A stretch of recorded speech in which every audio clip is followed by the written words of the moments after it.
Have you ever experienced the unescapable, overwhelming surge of nostalgia? You're scrolling, half asleep, not looking for anything serious, and suddenly, there it is. An old song, a blurry photo, a clip from a show you haven't thought about in years. For half a second, you smile. And then, something drops. Your chest feels heavier, your mood shifts. You don't even know why. You weren't sad 5 seconds ago, now you kind of are. And the weird part, this was supposed to feel good. So why does nostalgia, this warm, comforting idea, so often leave you feeling quietly sad instead? That's not a flaw in you. There's psychology behind it, and once you see it, you might find yourself in ways you didn't expect. Let's start with the first kind of nostalgia sadness, the most common one. This is the nostalgia of lost versions of yourself. You're not really missing the past. You're missing who you were in it. Maybe it's a photo from years ago. You look lighter, not happier exactly, just less complicated. Your responsibilities were smaller. Your world felt simpler, or at least simpler in hindsight. Psychologically, this hits because your brain doesn't store memories objectively. It compresses them, edits them, smooths out the rough edges. George Hall once said, "Nostalgia is a seductive liar." You never remember the boredom, the anxiety, the uncertainty. You remember the highlights, the emotional peaks, the feeling of becoming someone. So when nostalgia shows up, your mind quietly asks, what happened to that version of me?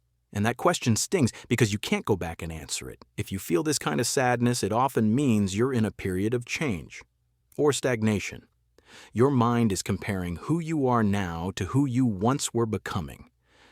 And that comparison rarely feels fair. Then there's another type. This one's quieter, more subtle. This is the nostalgia of unfinished emotional loops.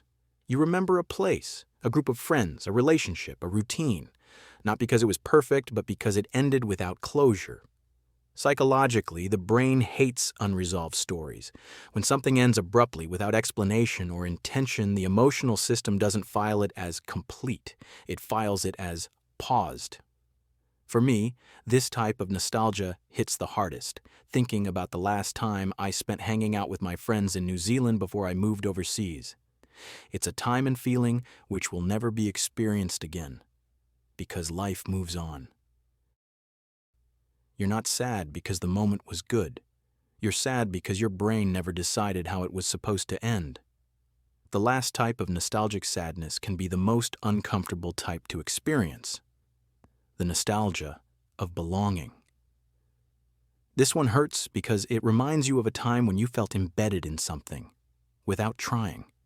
A classroom, a friend group, a shared routine, a phase of life where connection was built in. Psychologically, belonging used to be automatic. You didn't schedule it, you didn't optimize it, you didn't overthink it, you just showed up. Now, belonging feels effortful, intentional, sometimes exhausting, so nostalgia doesn't just remind you of the past, it reminds you of how easy connection once felt. And that contrast hurts.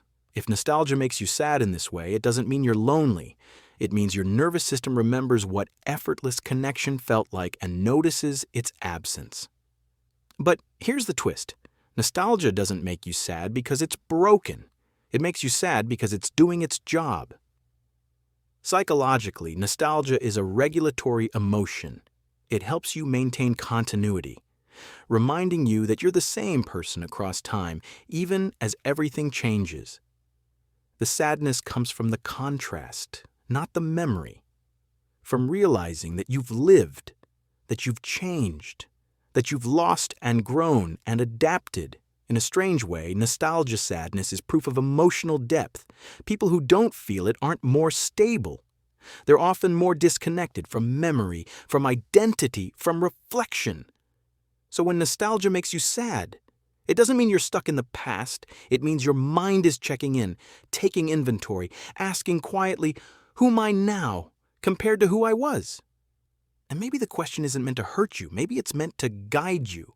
So next time nostalgia hits and your chest tightens just a little, pause. Ask yourself what part of you is being remembered, what part is being missed, and what part might still be waiting to come back in a new form. What is nostalgia trying to tell you?